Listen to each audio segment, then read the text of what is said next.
Hello, this is Storybooks channel. New videos are posted every day. Subscribe and click the bell. God, where is she? Why isn't she answering?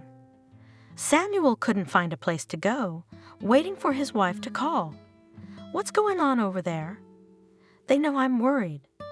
Suddenly the phone came to life, and the man grabbed the receiver. Samuel! He heard his wife's voice. Don't worry, please. Susan? The angry husband ranted. Where the hell have you been? Why aren't you answering your phone? I don't know where to go or what to do. Samuel, congratulations. We have a baby girl. What? I don't understand. The husband is dumbfounded. What girl? A daughter. Susan laughed happily. We had a daughter. Wait, but it's a month away, isn't it? It just happened. I guess I got banged up on the road and went into premature labor. That's why I couldn't call you. Don't worry, she's fine. She was born healthy and beautiful. What do you mean? Don't worry? My husband was furious. I persuaded you not to go to your mother. No, you carried 300 kilometers away, and without me. I knew that this whole thing would not end well. But I had to visit my mom. My wife justified herself. It's not such a long distance. It all worked out. The doctors and nurses here are marvelous. They treat me like a piece of paper. What are you talking about? There's a private clinic waiting for you here. We picked it out together. I paid for it a long time ago. It's no big deal. You'll get your money back.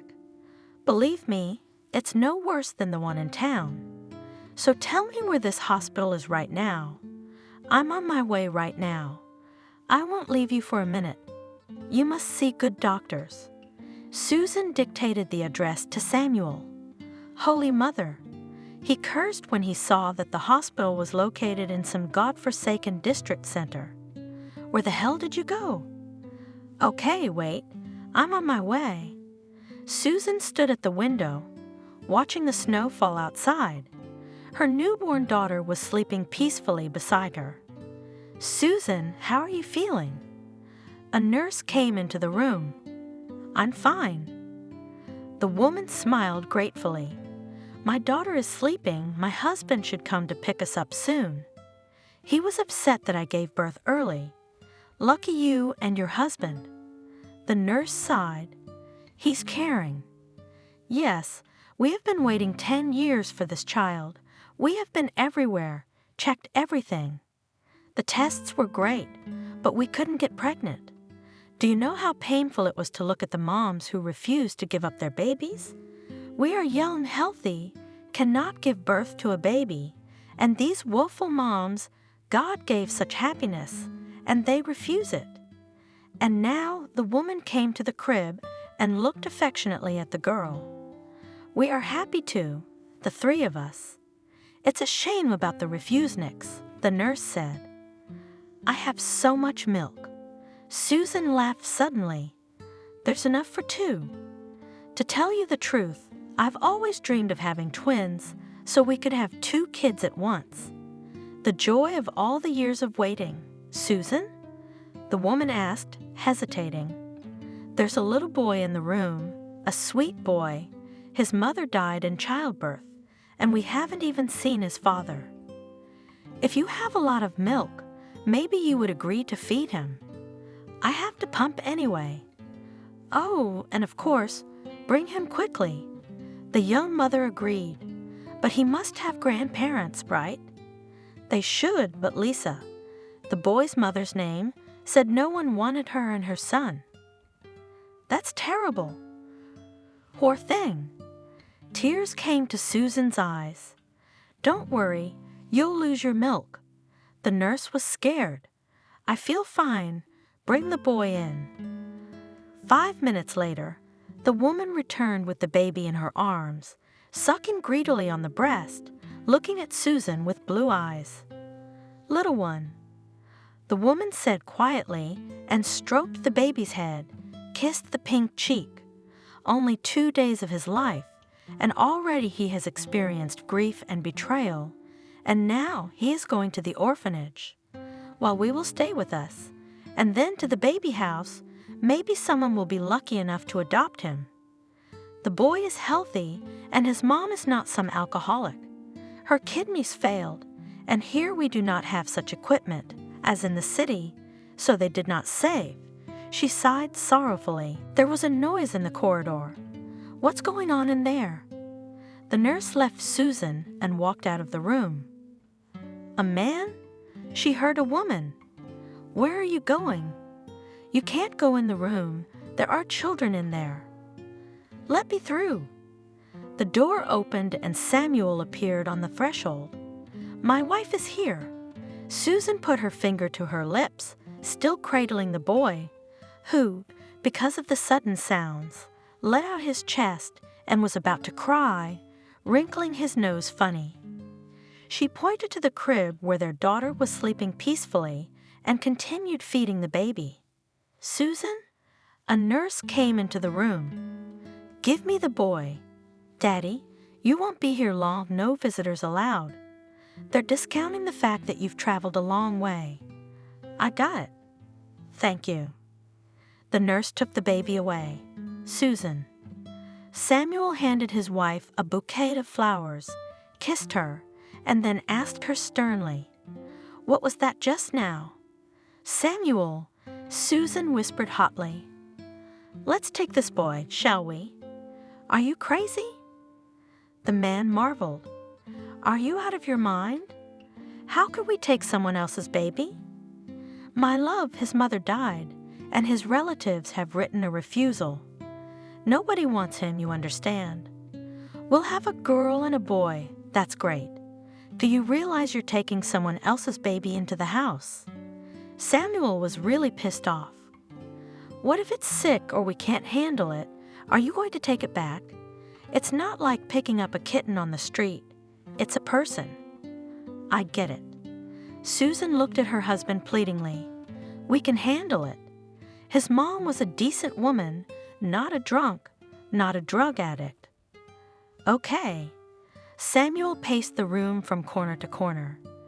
"I don't want to hear anything about him right now, you understand? I'm tired from the road.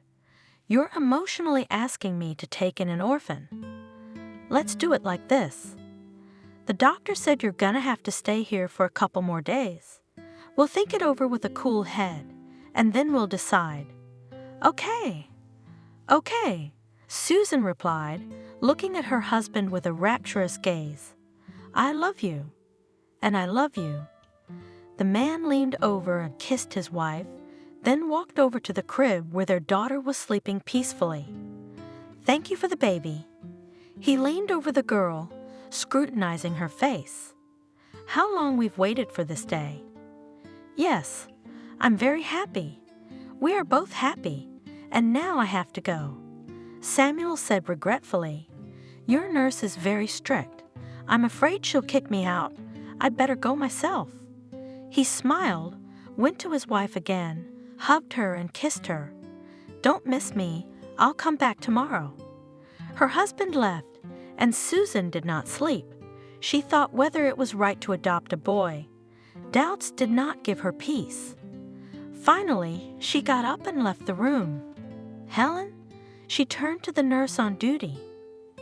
"Don't forget to bring the rejected boy to me for feeding. There's nothing for you to do." The girl wrinkled her nose. "Feed yours. You'll be leaving soon anyway, and he needs to get used to the bottle. But you still bring it." The woman asked insistently. The nurse shrugged and went back to her work. Susan stood for a moment longer, then returned to the room. She had fed the babies twice during the night, and each time her heart sank when the boy was taken from her arms. "We're discharging you tomorrow." The attending physician said, "The tests are good. There's no point in keeping you here any longer." Good.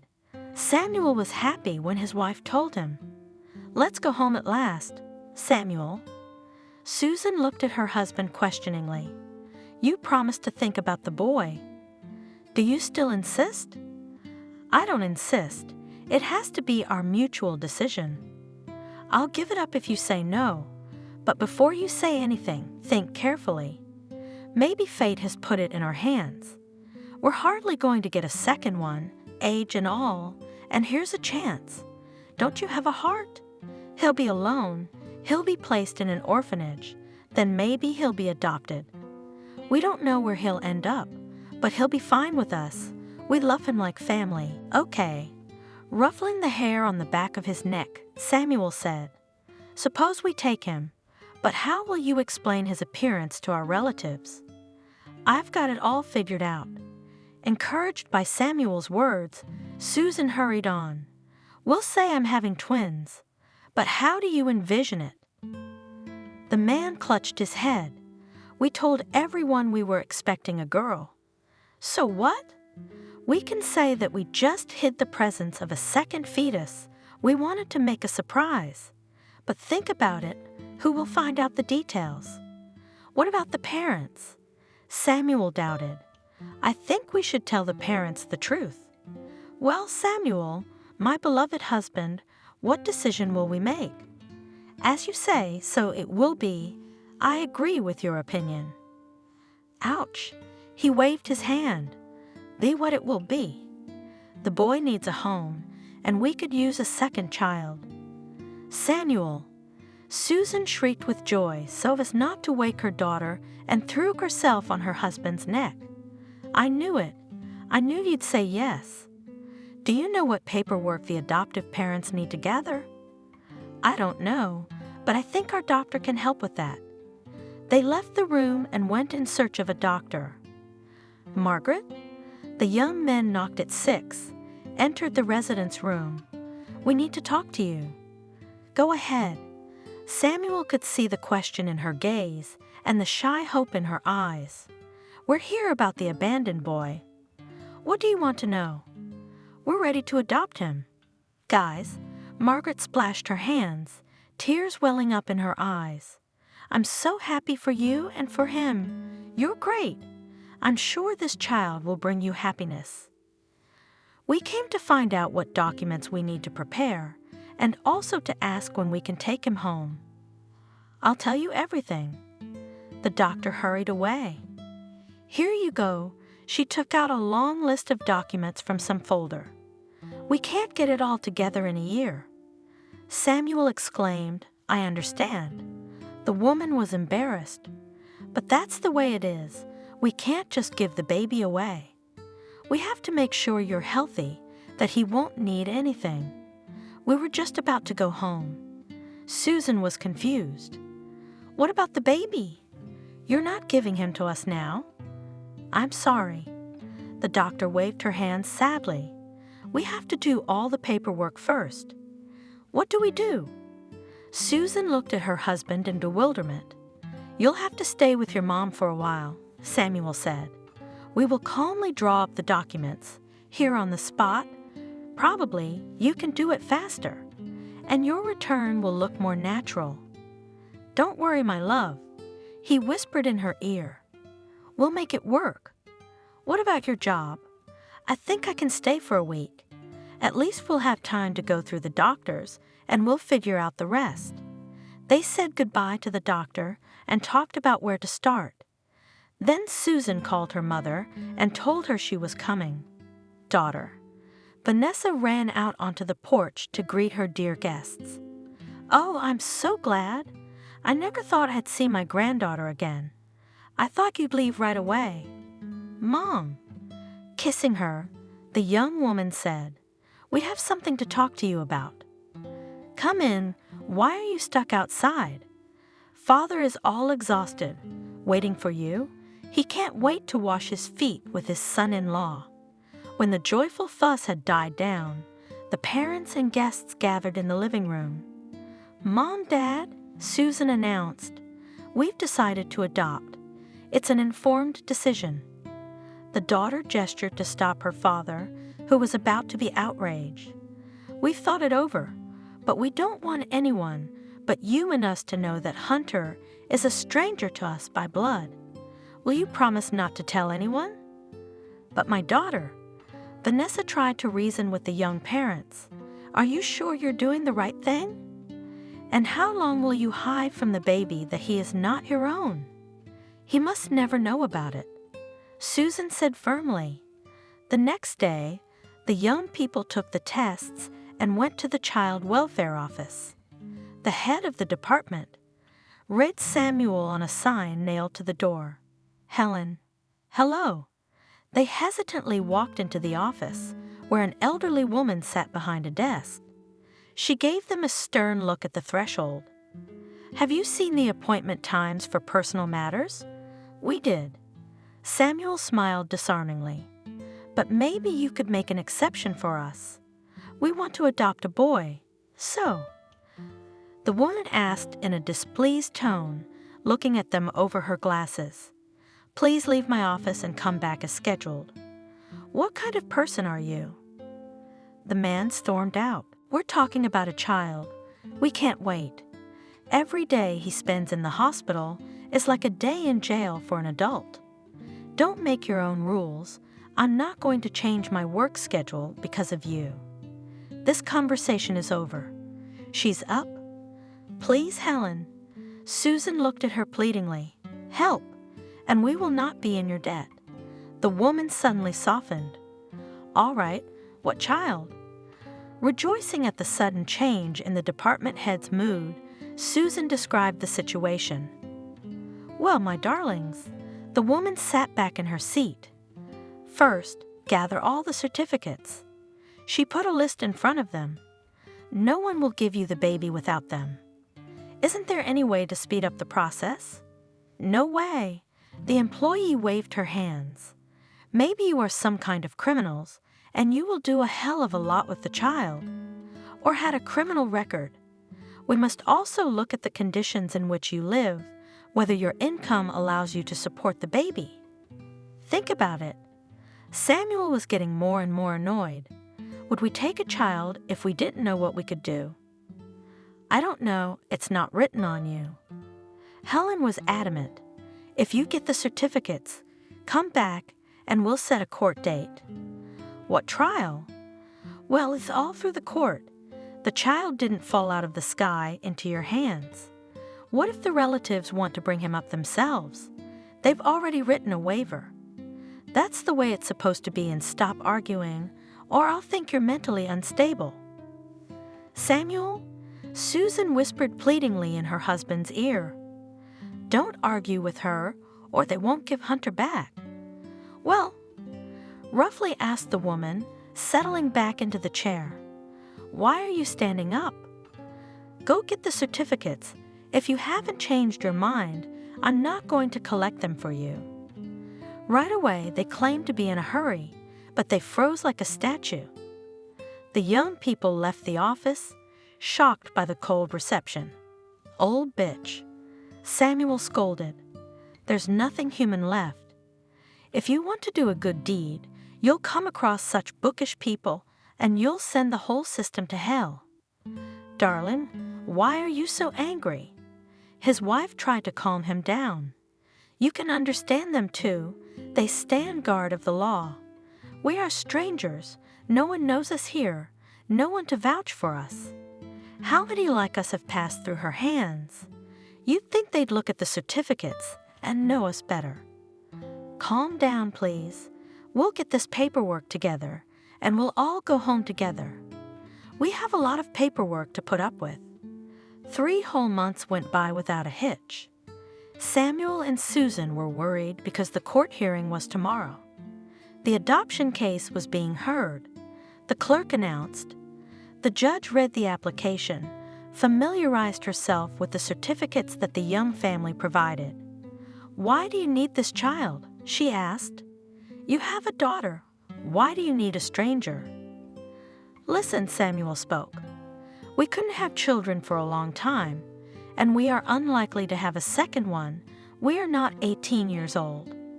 This boy is a gift from heaven. Can't you understand? Don't get excited. The judge stopped him. Answer in substance. There is a certain order, and I ask you to follow it. We want to help the child. Susan answered firmly. To find a family. We have the means. You've seen our documents. We have the will and we have everything. Susan's eyes filled with tears. I fell in love with him immediately because I had to feed him with my milk. I'm his milk mom, if you know what I mean. I do. The judge looked at the young couple intently. And if things don't work out, you can't take him back to the orphanage. It would be a tragedy for the baby. No, it wouldn't. No one's going to give him up, Susan assured me fervently. We already love him like his own and can't wait to take him home. The judge looked at Samuel, then looked at Susan and said, I believe you for some reason. I hope I haven't misjudged you. The court recessed for deliberation, the clerk announced. A representative of the guardianship authorities followed the judge into the deliberation room. All rise, the court is in session. The clerk again announced, the application for adoption is granted. Solemnly pronounced the judge. Thank you. Susan whispered, fell back in her chair and sobbed. Why are you crying? Smiling, Margaret asked her. Everything is fine now. The boy will go with you. Congratulations. She took Susan's crying hand and shook it reassuringly. When can we pick up our son? The new father asked. We can't wait to introduce him to his new home. If within 10 days none of the relatives will make a claim, then the child can be taken away. The judge looked at him carefully and said respectfully, and in general you are, of course, good to take someone else's child for upbringing not everyone will dare. Usually they are abandoned and rarely taken into the family. They are not good. Helen joined the conversation. They have no idea what awaits them. We don't know what kind of heredity this boy has, she said glumly, as if they would not have to bite their elbows later and run to us and ask us to reverse the case. We've known such people, and then the children suffer all their lives, then in orphanages. Why did you do that? Margaret told her off. Everything will be fine. You can see that people are responsible. They took this step consciously, and you can take the boy right now, without waiting for the 10 days to expire. The relatives, if they wanted to, have long ago announced themselves and claimed the rights to the child. So go home quietly, settle in, happiness for you and the children. She said a warm farewell to the parents of the babies. The next day, Susan and Samuel came to the maternity hospital and picked up the boy. Meet. Smiling happily, the woman announced as they entered her parents' home, This is Hunter, your grandson. Her husband placed the bundle on the table, undressed the boy. He looked at the adults around him with both curiosity and fear. Then, unexpectedly, he roared in a bass voice, tapping his little hands and feet. The adults laughed. Susan? Vanessa asked her daughter when the passions had subsided and the children, washed and fed, slept in the crib. What are we going to tell the relatives? After all, everyone was expecting a girl, and then a boy came out of nowhere. How can you explain this phenomenon? It's a bit of a mystery, so I'll have to tell them. I'm afraid some people won't approve of your decision to adopt a boy. Mom, we've already thought of everything. No one from the relatives, except you, my parents and Samuel, must not know that Hunter is not our own. We have to try to forget that we adopted him like it never happened. After all, he's our son now. His real parents' names are only on the adoption certificate. How do you forget that? You can't lie your whole life. As the years go by, you'll realize they're not related. They don't look alike. We won't tell, but are you sure Samuel's parents won't tell anyone the secret of the boy's birth? I'm afraid that one day there will be trouble. When will that be? Susan dismissed it. For now, we're sticking to the legend that I gave birth to twins. Why, couldn't it have been? I wonder, twins. The mother snorted incredulously. How did we get twins? And why didn't you say anything the whole pregnancy? I didn't say anything so that no one would envy our happiness or jinx it. If someone asks in whose family was twins, say on the husband, no one will not check. How can you hide something like that? Oh, daughter, this is not a good idea. And if someone finds out, can you imagine what a blow to the boy would be? If someone told him one day that he wasn't your kin, you can't hide anything from the neighbors. You won't even be able to visit without a care. That's why Susan reassured her. The only people who know about the adoption are you and us. The fewer people who know what we're doing, the better chance we have of keeping it a secret. No one in the village has ever seen me pregnant, so there will be no questions about where another baby came from, and we can visit you in peace. And if someone from the maternity hospital blabbed about it, you can't put a handkerchief on every mouth. Mommy, Susan hugged her mother. Even if some information leaks out, they'll forget it over time. And as for guests, you can come and stay as long as you like. You know you're always welcome. As the years went by, the children grew up, and their differences became more and more apparent. Listen, Susan. One day her cousin asked her, watching her nephews play on the playground, "Why is Hunter's hair so black and his eyes brown?" "I'm surprised. You and Samuel are both blonde, and Nancy is blonde, so who does he look like?" Samuel's parents have dark hair. Susan felt a chill inside. She didn't pay attention to little things like that. You saw them.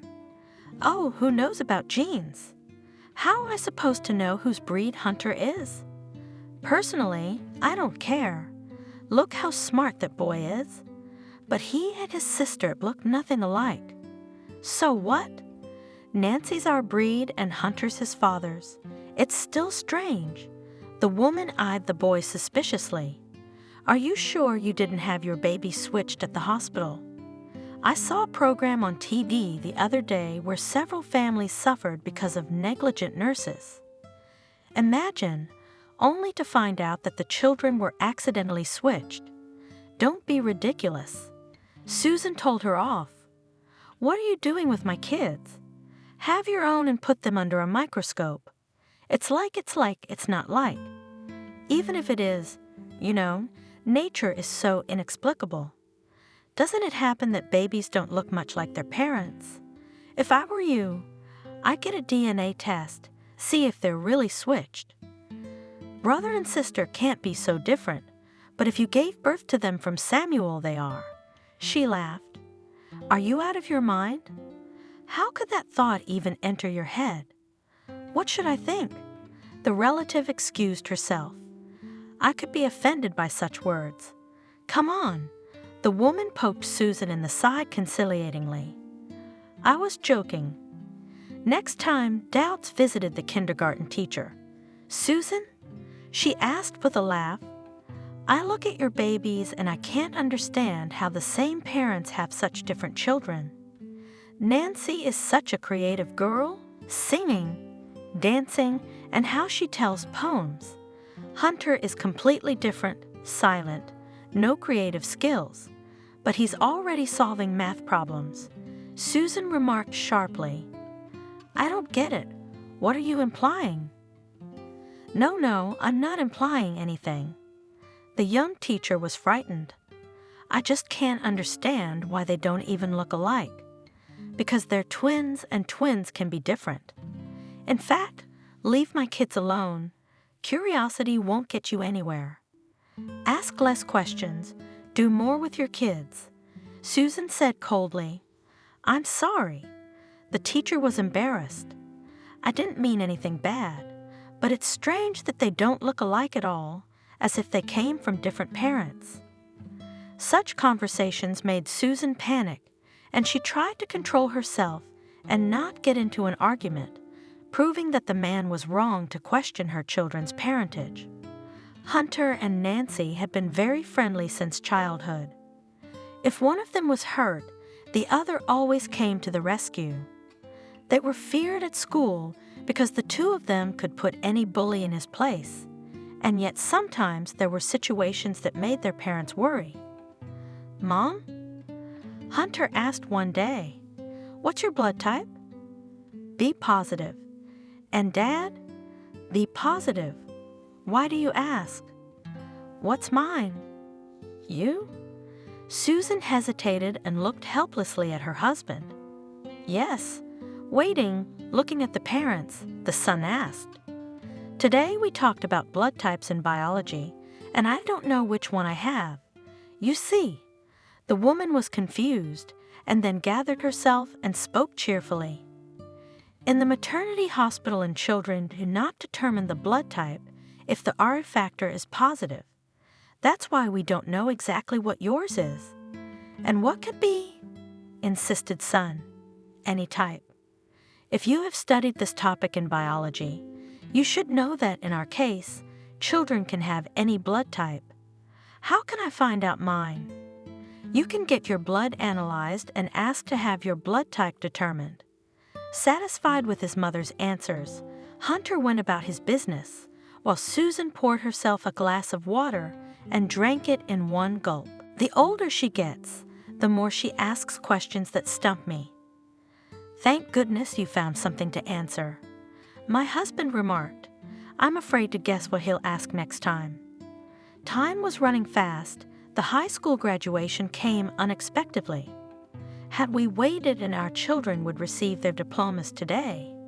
Susan rejoiced, waiting for the celebration. "I can't believe how fast the school years have gone by." "I'm glad," Dad said, "that they already know where they're going to go. They're wonderful children." "Nancy will have a hard time." Mother smiled. The exact sciences were still unknown to her.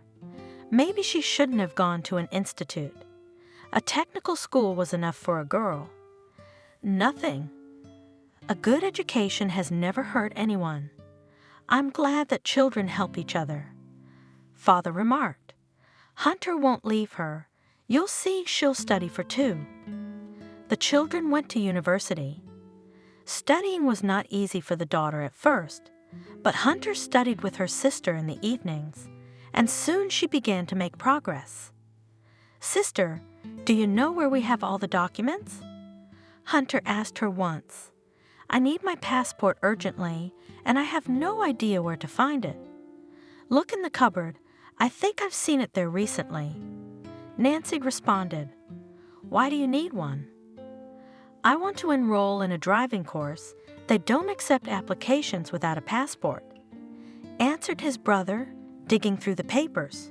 So, Hunter listed aloud the documents he found. Marriage certificate, Mom's birth certificate, Dad's birth certificate. "Nancy, your certificate is also here in mine, and here's the passport." He shook it triumphantly in the air. "And what's this?" Hunter frowned as he read it. An adoption certificate, and there was a tag from the maternity hospital with the date of his birth and his mother's name on it. "Why are you so quiet?" Nancy asked cheerfully, entering the room. "What's wrong with your face?" the girl asked, coming up close to her brother. "Have you found the secret materials?" She snatched the document out of his hands. "What are you reading?" "Letters from the past." Well, adoption certificate. I wonder whose?" "Hunter." The girl turned pale after reading the contents of the document. Her brother stood with his teeth clenched tightly. His cheekbones were jaundiced. He forcefully clenched his fingers into a fist so that the knuckles turned white. This is yours. What do you mean? You're not my own." "Adopted?" She looked at her brother confused. "It turns out that way." "Muffled," the young man answered. "And all this time you have lived with us as my own brother. Who are you then? Where are you from? And who are your parents?" "I don't know." Hunter looked at his sister confusedly. It was the first time he had seen this paper himself. "That's the news. It's quite a sensation. Where did you come from?" And why didn't our parents ever tell us about it? Why did they hide it? I know as much as you do. Hunter was shocked by the sudden revelation of the truth about his birth. I started to notice something was wrong with us a long time ago. Usually real brother and sister feel for each other, but I've never felt anything like that for you. I was always surprised, but now it's all falling into place. That's why you're nothing to me. Hunter stood looking at her as if seeing her for the first time. Well, why aren't you saying anything? Nancy was starting to get angry. You always kept silent when there was trouble, and now you are silent. And I couldn't understand why your father and mother lick you so much. Hunter this, Hunter that, everything for Hunter. They felt obligated, and Hunter took advantage of that. Nancy. Hunter said warningly, "Let's be quiet now, so that we don't say too much and regret it later. I don't like this whole situation either. This is my first time seeing this document just like you. I don't know when or why it all happened. At least, I don't remember. You might want to keep quiet for a while so I can think. I have yet to live with this. I'm in a worse position than you are, and you don't shut me up." The girl had already got into the role of a whistleblower and couldn't stop. Now a lot of things are explained. Like what? Why they bought you a brand new suit for the prom, and I had to wear my cousin's dress. You don't think I wanted a new dress? I was going to the International Math Olympiad. That's why they bought me one, not for graduation. Don't you remember? So you're so smart. You get the best, and I'm stupid. It'll do. Why are you talking nonsense? No one thinks you're stupid. Our parents always buy us both something. They don't neglect anyone. Why are you trying to insult them now? Remember, she went after my brother. We got bikes in 8th grade. They got you a new high-speed bike, and they got me a hand-me-down simple one. So we got a Hunter again, and that's fine for Nancy. You say it never happened. I was already a good rider, and you were just learning. Why would you need a fast one? Your parents wanted you to start riding properly, and you have an explanation for everything. Nancy said with a sneer, "And if you hadn't been there, it would have been all for me. My parents wouldn't have to split it between the two of us. Do you remember when we didn't go to the camp at the sea? Why didn't we? It was expensive to send 2 people. You'd be a drag everywhere." Tears spurted from Nancy's eyes. Childhood resentments that had been piling up for years came flooding out like a cornucopia. She pounded Hunter's chest painfully with her fist, then pounded on him. He struggled to turn away from the blows. "It's all because of you, and you're a nobody, adopted and from who knows where. If it wasn't for you, Mommy and Daddy would only love me. You stole their love from me." "Nancy, you don't know what you're saying." The young man, looking at his crying sister, was ready to cry too, but held himself back. He was unbearably hurt by his sister's words, and even more hurt by the truth he had learned. "I know," the girl screamed. "I know. I've had to share my parents' attention with you all my life. They treated me like a silly little girl, but you're a math star. You're smart, strong, and I'm just an app. Even at school, you're a role model, and no one ever paid attention to me. You have your own talents." Hunter tried to calm her down. "Why are you trying to insult me now? It's hard enough as it is. Believe me, I don't like this whole situation, and I don't know what to do. I don't know what to do. Your parents always put you first, but in reality, you're nothing and your name is nothing. You're a stranger to us. Get out of our house. There's nothing here for you. Dad and Mom are mine, understand? And you go back to yours. Where are they? They abandoned you. They abandoned you, and they took pity on you. A poor orphan, a foundling.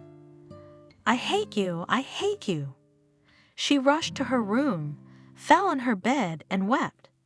At these words, which sounded like a slap in the face, Hunter turned pale. "All right then," he said. "If that's the way you want it, I'll leave. I'll find my real parents and forget about you. I don't want anything from you, so live as you wish. Go away." Tears were streaming down his face as his sister ran after him. "No one will be sorry for you.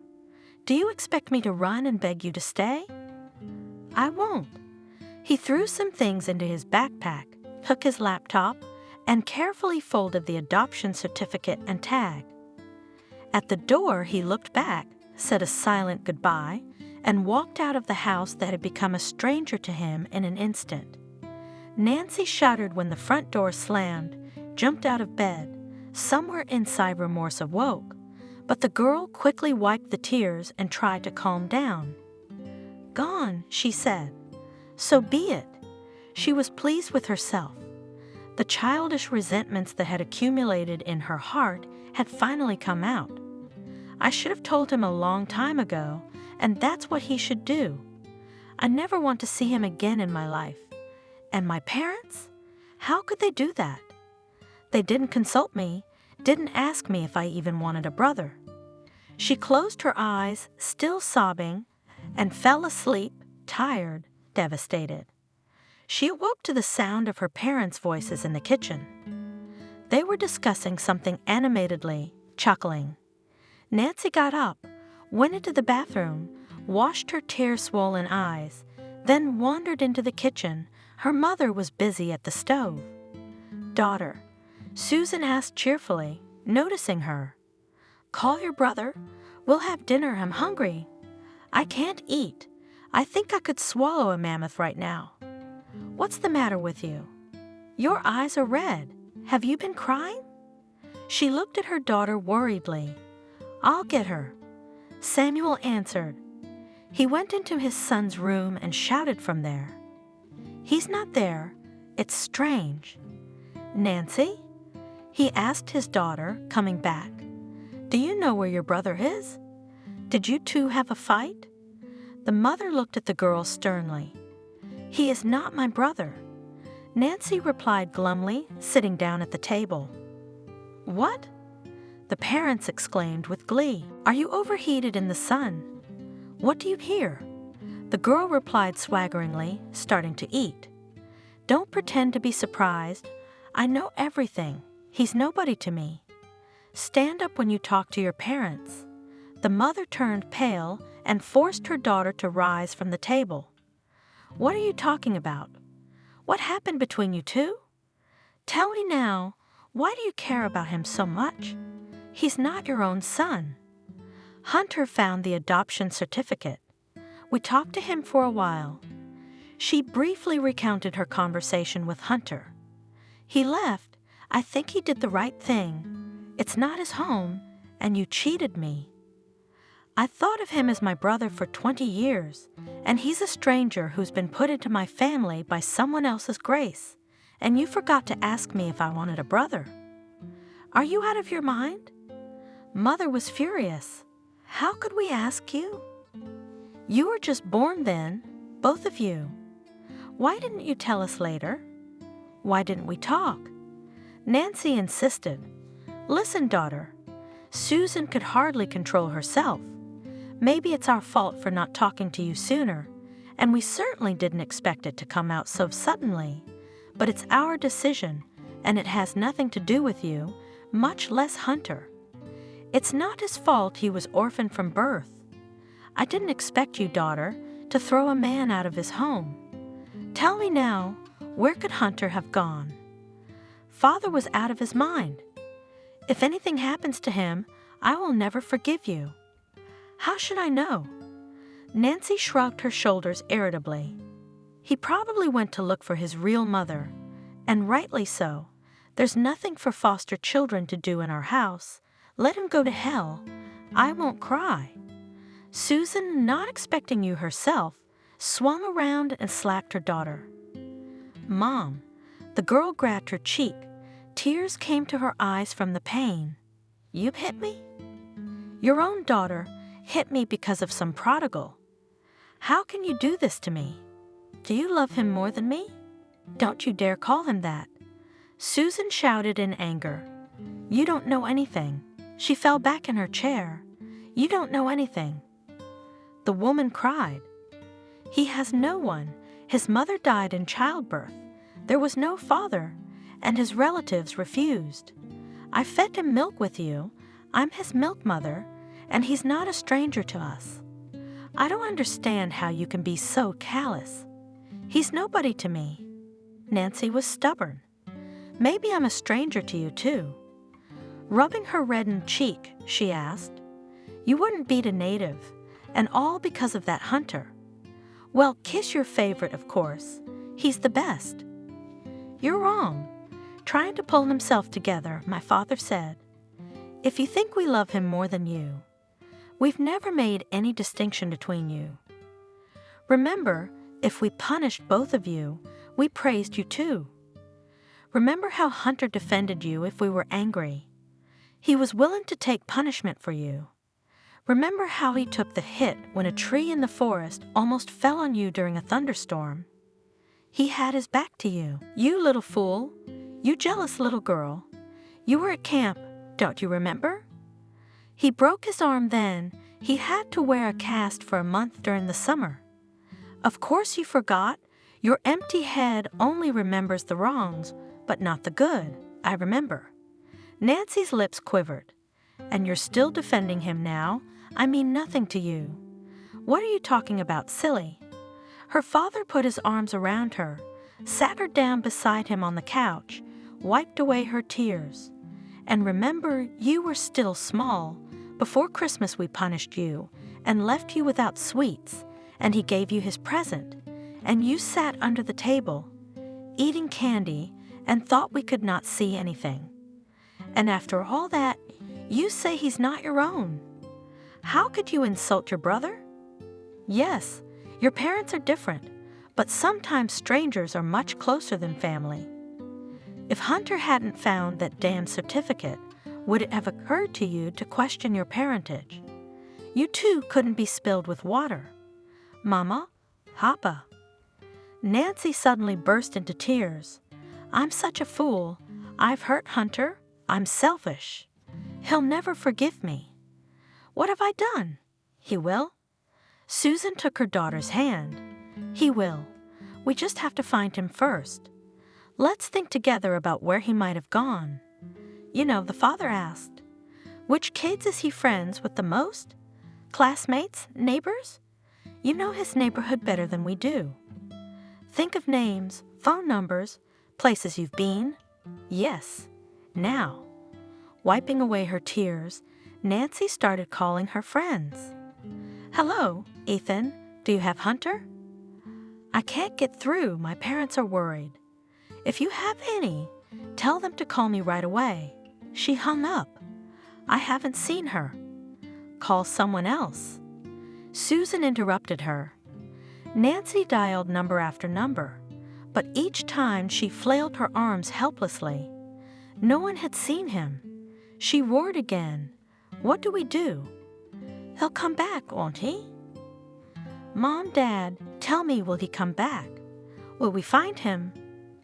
There's nothing to do at home, Samuel said. I suggest we go to the yards. Dad got up, started to get dressed. Maybe he's sitting on a bench somewhere now, hesitating to go home, resentment getting in the way. He doesn't know that Nancy's head is back on straight. What a mess you've made of things, daughter. Father shook his head reproachfully. I know. Like a straw, the mother grasped at the suggestion.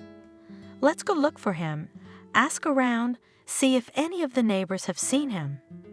He couldn't have disappeared without a trace. They went to all the nearest yards, but Hunter seemed to have vanished into thin air. Okay, Samuel was determined. Now it's late. It's pointless to go through the yards.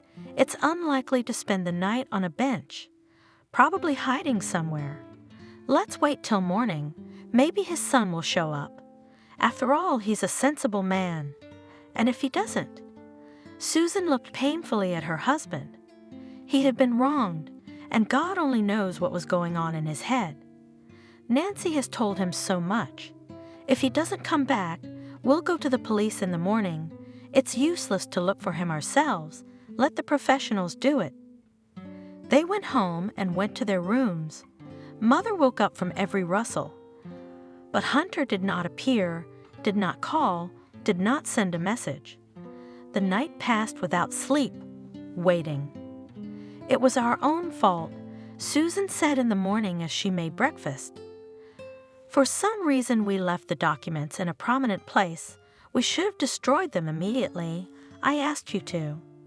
I've forgotten all about them. My father lamented. I never thought that someone would need to go through old papers. Well, now it's too late to sprinkle ashes on your head. Let's have breakfast and go to the police. What about me? Nancy asked, wrapped in a blanket and squinting her sleepy eyes. You stay home and wait for your brother. Keep your cell phone on you, and if he shows up, call him right away. You got it? Okay. Parents, I'm sorry. She said it guiltily. We're not the ones you need to apologize to. Susan and Samuel drove to the police station, her father driving silently, staring at the road. Nothing bad should happen to him, right? Susan asked suddenly. Of course not. He's an adult. He always weighs his every move. He thinks straight. He'll get by. They drove up to the police station. Our son is missing. The mother said, We've got a missing son. We want to file a report. How old is the child? Asked the officer on duty, without taking his head from filling out the log. 20. You what? The policeman immediately took his eyes off his notes. Are you kidding me? I don't understand you. Susan was taken aback by this strange reaction. The boy is an adult. The policeman grinned. Couldn't he go out with his friends or stay at a girl's house? Why are you panicking? We've got enough work to do without your great young man. Wait, he'll be back tonight. Maybe you shouldn't be so quick to file a report. Are you refusing to accept our application? Susan looked at him suspiciously. No. The desk clerk was embarrassed. Of course you write it, we'll take it. But what if you come back now and your son is already at home sleeping after a stormy night? What are you saying? The worried mother was indignant. Hunter would never do such a thing in his life. He doesn't drink at all and always warns me if he's going to be late. But this time he didn't. The young man remarked reasonably. He didn't. Susan agreed. But this is a special case. Please help us bring our son home. We've hurt him very much. He's proud. He'll never come back on his own. Don't worry, we'll find your boy. The officer on duty reread the statement, attached a photo. Stay at home. If he shows up on his own, let us know at once to call off the search. Parents rushed home. I wish I could. Susan spoke without blinking, staring at the road. I wish the children were home now. I wish that too. Samuel responded. We should think about where he could go. They went up to the apartment and opened the door, hoping to see their son. Didn't show up? The mother asked from the doorstep. Nancy shook her head negatively. Hunter's son. Susan went into the living room and sat down on the couch without undressing. Where are you? Mom? The daughter came to her mother, hugged her. Don't get upset. We'll get him off, you'll see. They sat together in the living room and waited for some news, but the phones were silent. Meanwhile, Hunter arrived at the bus station. Hello. I need a ticket to. He glanced at the tag and named the city. The woman behind the window looked at him curiously, asked for his passport, punched the receipt, and handed him the ticket. The bus is in 50 minutes, she informed him. The young man went into the station cafeteria, drank coffee, ate a couple of rolls, and wandered around the neighborhood. When he heard the boarding announcement, he got on the bus. Why? He thought to the peaceful whirring of the engine. Did my parents hide from me that I was not their own son? Why did they adopt me? And what will I say to my mother when I see her, and will I even be able to find her? What is she like? Maybe I should go back. Suddenly he thought, no. He said firmly to himself, I'm not going back. After what Nancy told me, I'll never go back. Turns out I didn't know her at all. How much resentment did she hold in her? He sighed sorrowfully. Soon fatigue and worry took their toll, and in a few minutes Hunter dozed off, sitting comfortably in his chair. Hey, boy! Hunter woke up to someone shaking him by the shoulder. Wake up, end of the line. The bus isn't going any farther. Get off, come on. Ah! The young man had barely recovered from his nap. Sorry, I'm getting off. He rubbed his face, finally throwing off the remnants of sleep, picked up his backpack, bag with laptop, and got off the bus. He looked back and walked down the street. Excuse me, he stopped a woman passing by. I'm looking for this man. He said his mother's name. Do you happen to know where she lives? Camille? I do, of course I do. She grinned, looking at the boy with interest. Everyone here knows her. Can you tell me how I can find her? And who are you? Never mind, just tell me where to find her. Go down this street. After 2 houses, turn right and go to the end. There's your Camille. Thank you. Hunter hurried toward the house where he thought his mother lived. Hey, boy, the woman called out to him. I'd think twice before making an acquaintance with someone like that if I were you. Hunter didn't answer anything, but walked to the given address. He was nervous for the upcoming meeting. The street was lined with well-built houses, and Hunter looked at them curiously. But the closer he got to the outskirts of the village, the slower his step became. The rich, well-kept houses were replaced by old, ramshackle huts, and Hunter stopped in front of one of them.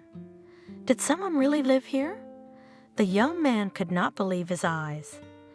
A shriveled house among the tall and long ago not mown grass, the sun was reflected in the dirty blinded windows.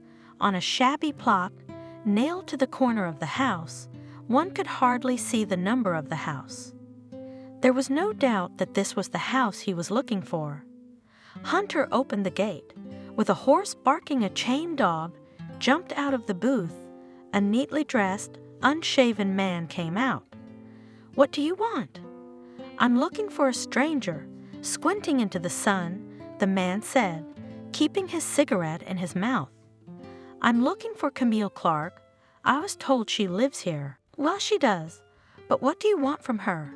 She's my mom, Hunter said with one lip. The man dropped the cigarette from his mouth in surprise. Camille, come here.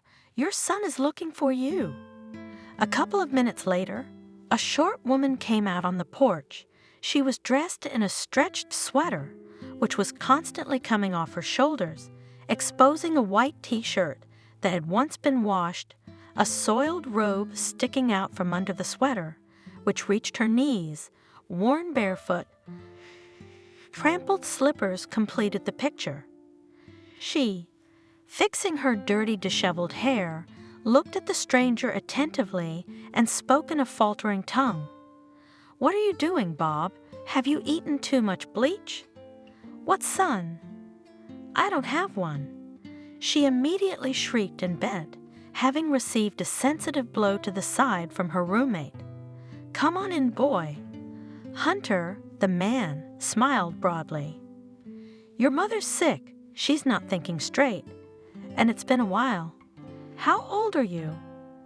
20, replied Hunter, walking into the house. She's been looking forward to seeing you, hasn't she, Camille? He squeezed his friend's elbow warningly. Yes, yes, agreed the woman, looking at her partner perplexed.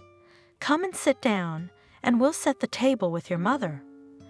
Bob dragged Camille into the kitchen. "You almost ruined everything."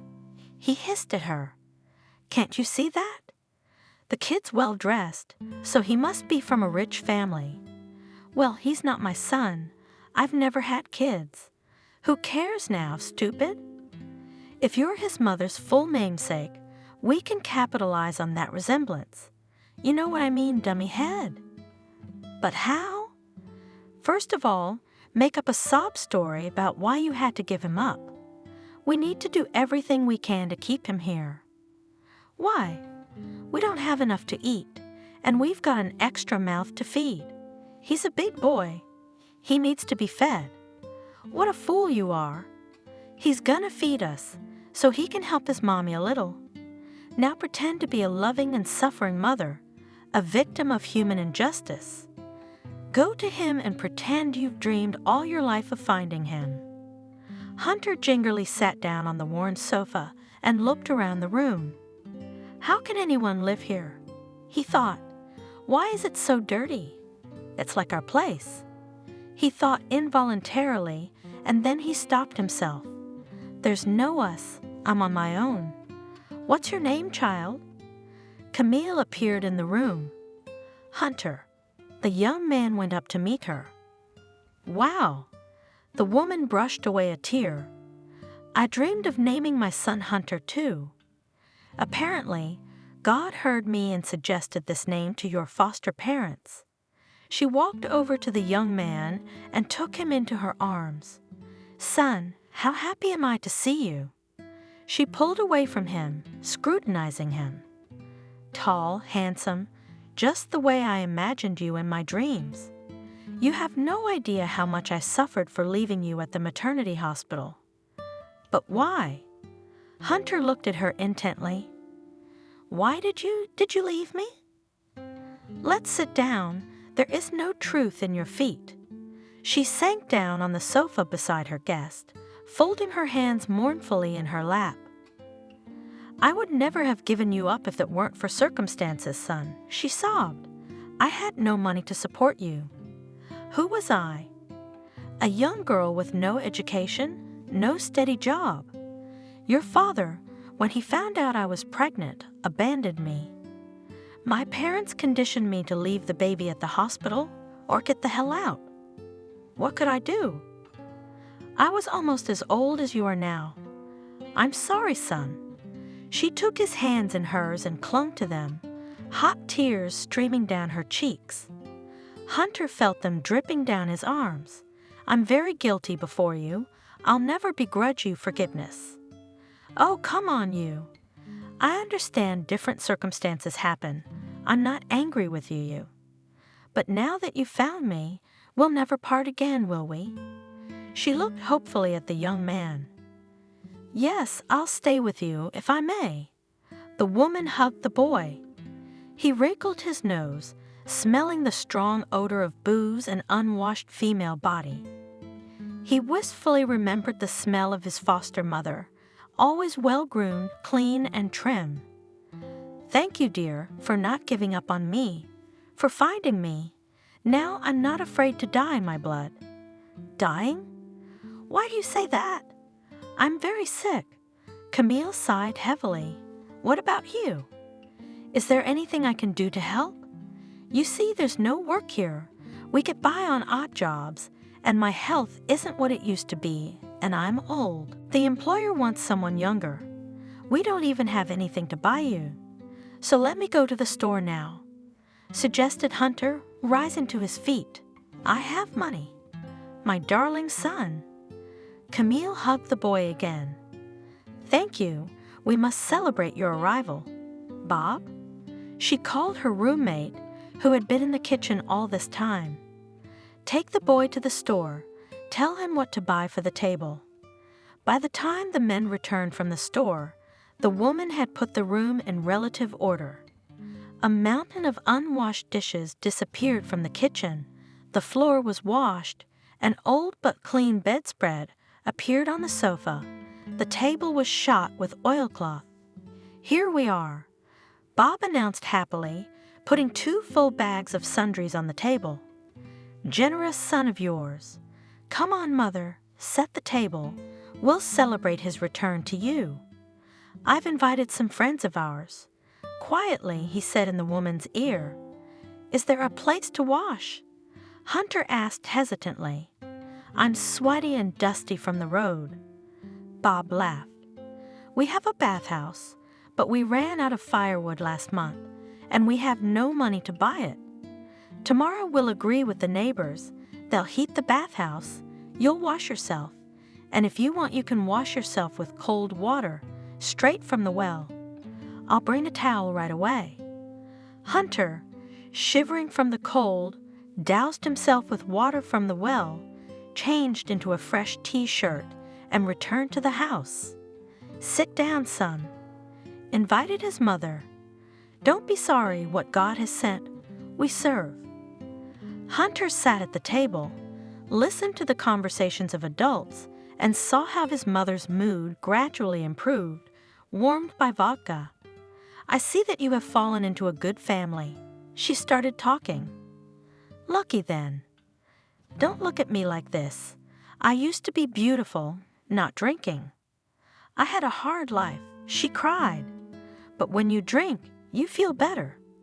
And how I longed for you," she said, "thinking all the time how my son was doing, and my son lived a good life, and now I'm like this, sick through and through. No job, no health." If it hadn't been for Bob, she'd have waved her hand and drunkenly hiccuped. "I'd have died a long time ago. I can't work, and I need money for medicine, you know." "If you could live with your mom for a while," Bob suggested. "You could work, support her. We could get her health back on track." "All right, I can stay late. I'm on my university vacation right now." While they were talking, the guests arrived. "Here are our friends. Welcome to the new arrivals, Bob.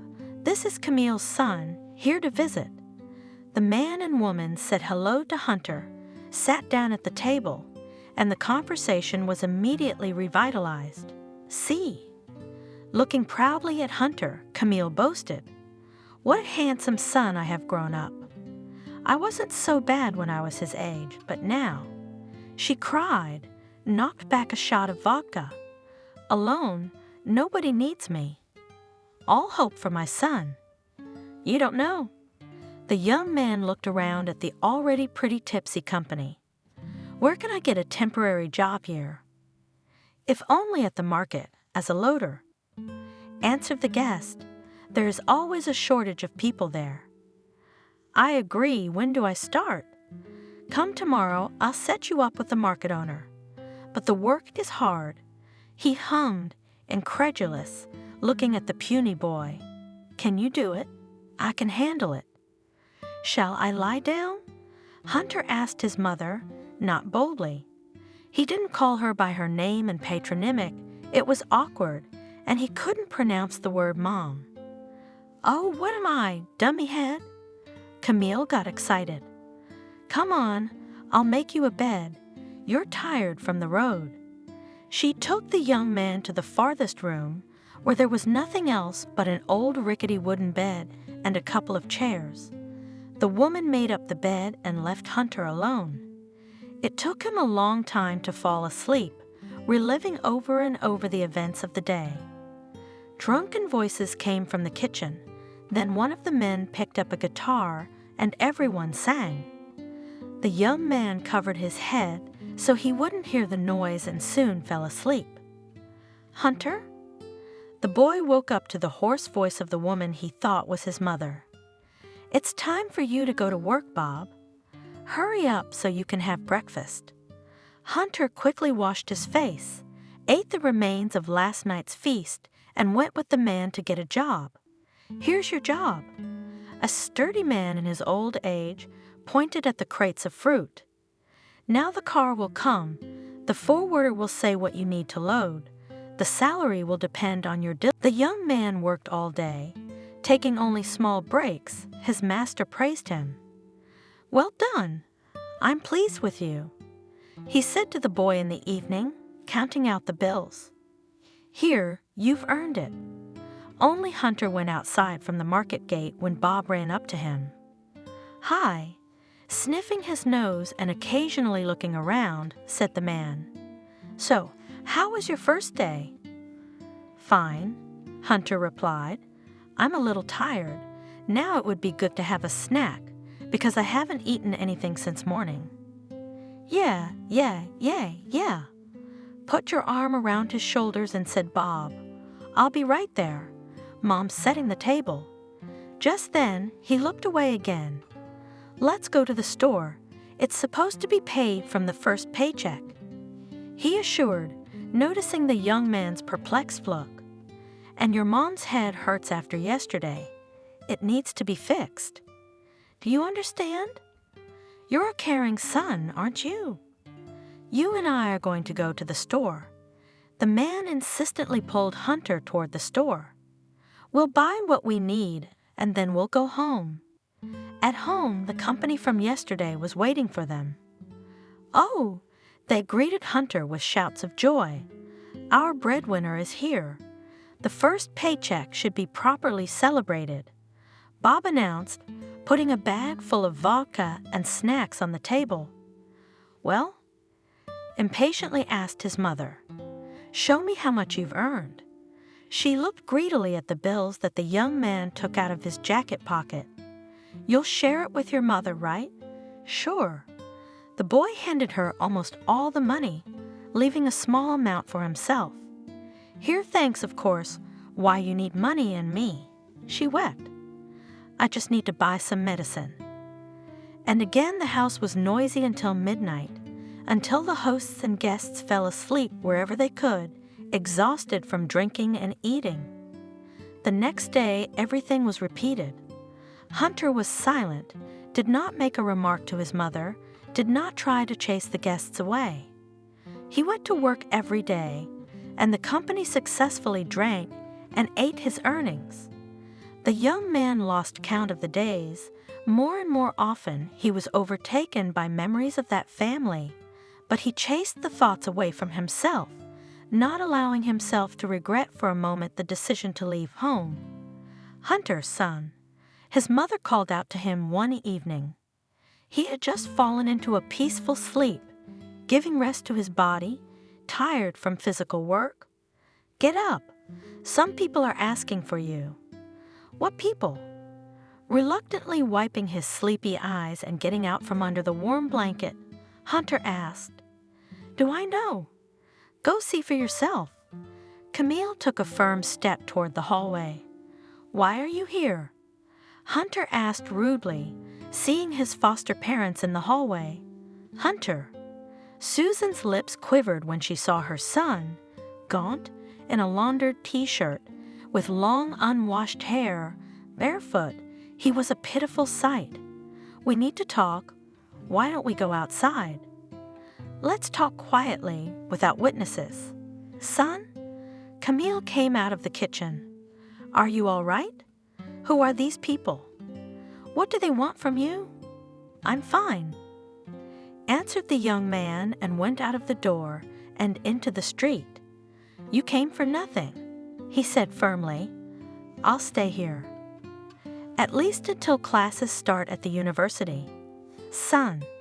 Susan looked at him pleadingly. "I'm not your son." He cut her off abruptly. "You tricked me." "Hunter, you're wrong." The father walked over to his son and took him by the shoulders. "Look me in the eye. We had no intention of deceiving you. We just didn't find the right time to tell you everything, but we're not guilty of anything. There's nothing more to tell. Don't worry about it. I found my real mom, and I'm gonna stay with her and take care of her. You don't like the way she is. What can you do? You can't choose your parents. She needs me. It's my duty to stay by her side." "Hunter." Stammering, Susan said in horror, "Hey, boy." Bob came out on the porch, already pretty drunk. "You need help. Are they trying to take you away? Don't give in. You get the hell out of our house. This is private property." "Hunter." The woman closed her eyes for a moment to endure the drunken man's lunge. "You're wrong to think this woman is your mother. Your mother died as soon as you were born. I know that for a fact.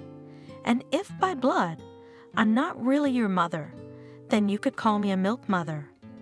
I'm the one who breastfed you, and she's an imposter." "No way!" The young man turned cold, but everything coincided, even the village. "She is just a full namesake of your mother, took advantage of the situation, fooled your head, convinced you that you are her son. We asked the neighbors. She's a long-time deep drinker. Your mom was a very nice woman. You're just like her." "What does that make it?" Hunter asked, shifting his gaze from Susan to Samuel. "Were they using me?" "Unfortunately, it turns out that they did. But why?" "Son," Camille's head came out of the door again. "We're waiting for you, darling." "Is that true?" The young man was at the woman's side in 2 leaps. "Is what true?" "I don't understand. What are you talking about now?" Camille was stunned. "Is it true that you're not my mom? Did they tell you that?" She nodded at the foster parents. "You won't be able to lean on them." Susan remarked, "I knew his mother. And if I did?" Camille arched her back and looked at Susan with contempt. "That I don't have the right to live like a white man for a while." She sobbed. "I want someone to take care of me too. At least someone, but Hunter." She patted the young man's cheek. He recoiled sharply from her. He did it so touchingly. I loved being in the role of his mom. I am a very lonely person and need simple motherly happiness. Am I to be despised for that? Well, have you deceived me?" Hunter boiled. "Just a little bit. Bob made it all up? Yes. And I felt like a mother this month because I have no one." Tears showed in his drunken eyes. "We lived almost like a real family." That's mean. What do you know about mean?" She swayed. Hunter supported her. "I'm a miserable person, and even this month I loved you in my own way." You're a manipulator." Through Hunter. "How could you take such a sneaky advantage of my trust?" "My goodness, how gentle we are." Camille snorted. "Hunter, shall we go home?" Susan looked at her son pleadingly. "Why do you need me?" "You have your own daughter, and you don't need me. I'm just a nuisance." "That's right." Camille clapped her hands. "Don't go with them. Stay with us. You're a stranger to them anyway. So what difference does it make where you live? We have fun here." "Don't listen to her, son." Susan didn't know what other arguments to make to convince him to go with them. "You've always been and will always be family to us. Daddy and I love you very much, and I love you very much too," finally confessed the young man. "Forgive me, I thought I was an extra in the family. Thank you for everything. If it weren't for you, I don't know what would have happened to me. I'm ashamed that I ran away from home without listening to you." Susan opened her arms. Hunter rushed to his mother. "We've been worried sick about you. Nancy's been worried sick about you." Kissing and hugging her son, the woman said. Samuel hugged them, and the 3 of them stood there until Susan realized what was going on. "What are we waiting for?" "Pack up, son. Let's go home. We don't have to stay here." Hunter quickly packed his things and got into the car. "Hey, boy," Bob shouted after him. "If you decide to run away from home again, know that you're welcome here." It was good to have all the misunderstandings behind him. Susan said, holding her son close to her, "We are together again." Nancy ran out into the hallway as soon as the front door slammed. "Hunter." She threw her arms around her brother's neck. I'm sorry. I don't know what came over me the other day. I take it all back. You can hit me, but I'm sorry." "Okay, forget it." Hugging her, the young man said, "No, you say you forgive me." "I really miss you, I really do. I'm insanely ashamed of what I said. You are the best brother ever. I really wanted you to come back. Tell me you've forgiven me." I won't let you go until you do. I'm not angry with you." Hunter replied with restraint. "Forget everything I said to you. I'm very happy to have such a brother. I don't know what bug bit me then." Nancy held her brother's hands and looked guiltily into his eyes. "I've been so bad without you. There hasn't been a day this whole month that I haven't thought about you, scolded myself for my long tongue. And I missed you too, my parents. I'm disgusted at how I've lived all this time. I can't believe it's only been a month. It feels like a year." Guys, their parents hugged each other and looked at them with emotion. How great it is that we are all together again. Let's not remember the bad things. Suddenly the doorbell rang. Strange, who could it be? Opening the door, Samuel asked. "I hope it's not your so-called mom chasing after you." Everyone laughed, waiting to see who they would see when the door opened. "Good afternoon." A stubby, middle-aged man in a dark suit stood on the doorstep. "I'm looking for Hunter." He gave the young man's full name. "It's me." Hunter answered confused. "And who are you?" "I don't know you." "My name is William. I'm a notary and a trustee of your grandfather, Christian." "What grandfather? There must be some mistake." Hunter looked back at his parents in confusion. "I don't have a grandfather by that name." "Dear William," Hunter was stopped by his mother. "Let's go into the living room." "Well, are we keeping the man in the hallway?" Everyone followed Susan into the room. "William?" The woman spoke again. "You said Hunter had a grandfather. Is that correct?" "No mistake. Christian, Hunter's paternal grandfather. He asked me to look for his grandson, which I did. I was also instructed to inform you." He addressed Hunter. "That the will gives you a 2-room apartment in the elite district of the city. I think it's a sin to refuse such an inheritance. Yes, this is the first I've heard of this grandfather." And yet, the man was persistent. "It's true. He lived alone for years, looking for you everywhere. It was only just before he died that he managed to track down his own grandson. Unfortunately, circumstances prevented him from doing so earlier. The search took too long." The boy grinned. "And where is the grandfather himself?" "It would be nice to have a look at him and make sure it's not a joke, because I've already found one false mother. I don't want to be disappointed again." "You won't be able to do that, because Christian died recently before the most important moment in his life, meeting his grandson. Believe me, he would have tracked you down long ago, even hired a private detective for this purpose, but there was too little information about you and your mother. He didn't immediately recognize that he had a grandchild. Moreover, even in the maternity hospital your traces were lost, and then all sorts of bureaucratic obstacles prevented a quick search for you." "Sad, of course," coldly remarked the young man, "but I don't need anything from a complete stranger. I have people whom I consider my family, and him I have never seen in my life. Let it all stay that way. I do not need anything from him."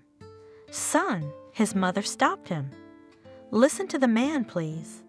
We don't know why your grandfather didn't have a chance to contact you before. Surely there must be a reasonable explanation for this. Don't mind him, Mr. Notary. He's a little upset. We are ready to listen to you further. I have come to fulfill Christian's last will and testament." The man looked at Susan with gratitude for the support, and to give you a letter from him. He held out a sealed envelope to Hunter. "I'm glad that, at least now, my client's soul is at rest, and this is the address where you must come to inherit the estate. Do not delay with it. In 6 months we will formalize your inheritance, but already now you can use the apartment.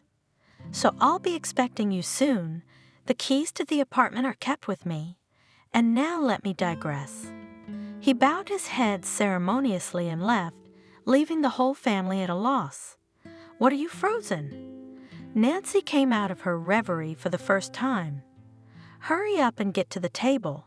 I've made a lot of food waiting for you. Let's celebrate Hunter's return. Leave the serious stuff for tomorrow." "Really?" Mother's cheerful. "It's been so long since we've been together. So much has happened lately. It's been overwhelming." "Hunter?" The father put his hand on his son's shoulder. "Maybe you should be alone. Read your letter. We'll understand.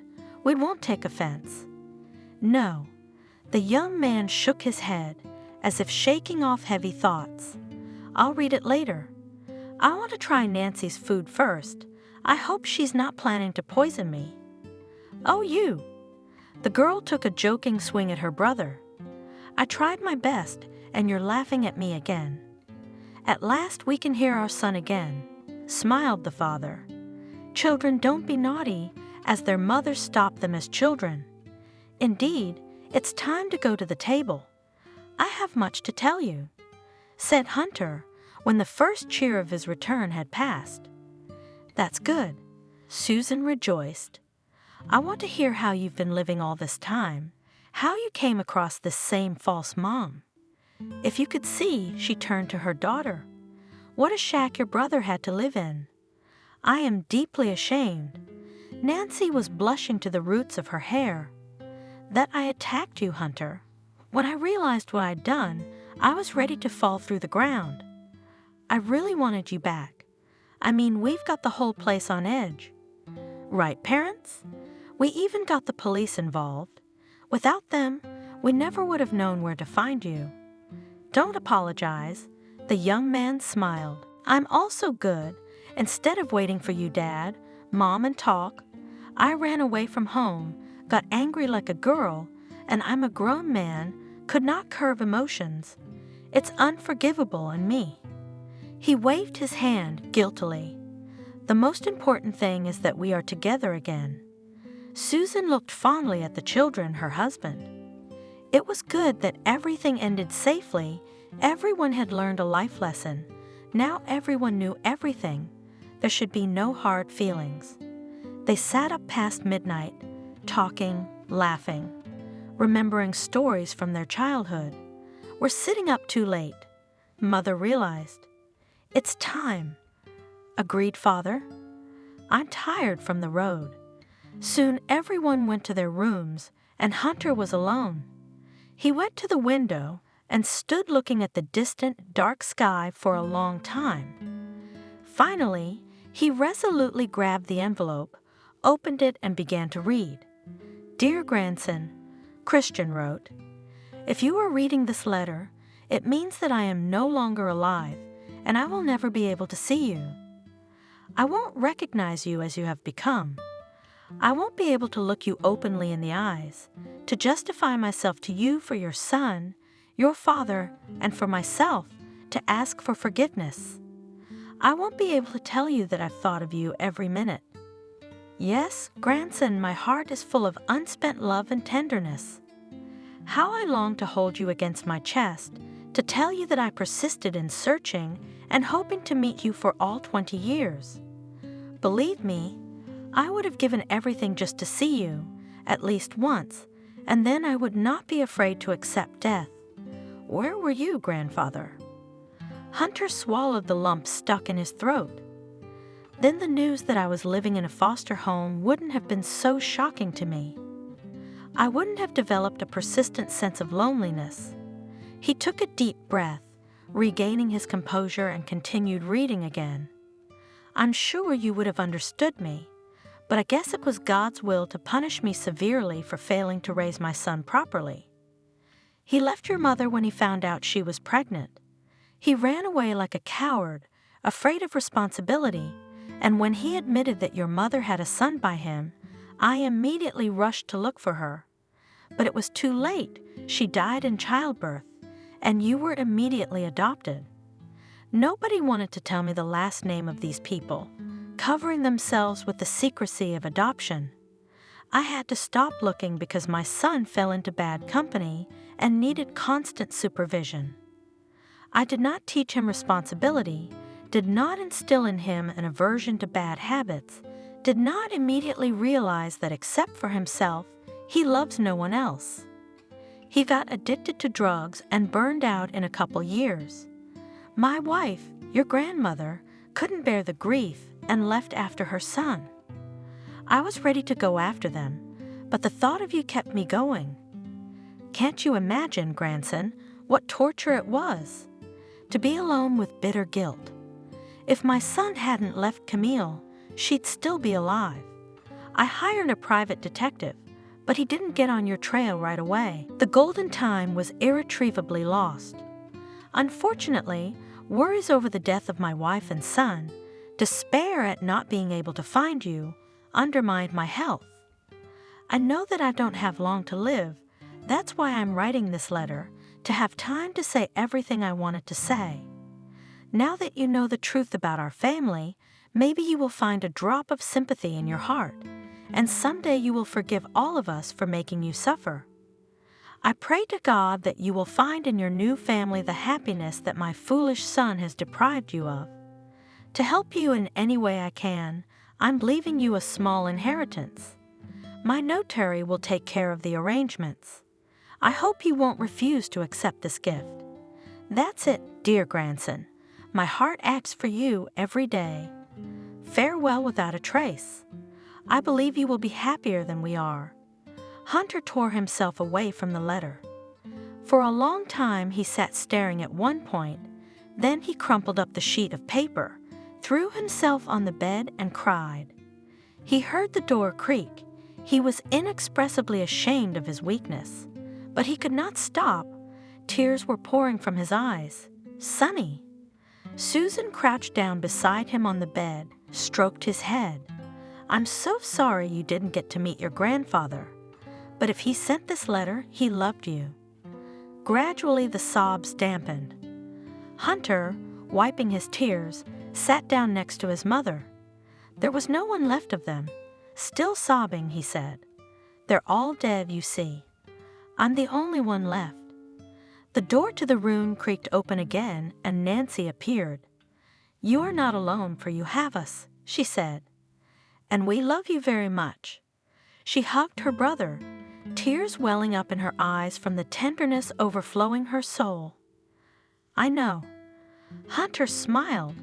I love you all very much, too. Her daughter was followed into the room by her father. But are you going to shed tears here? Hunter, it turns out, is a very desirable groom.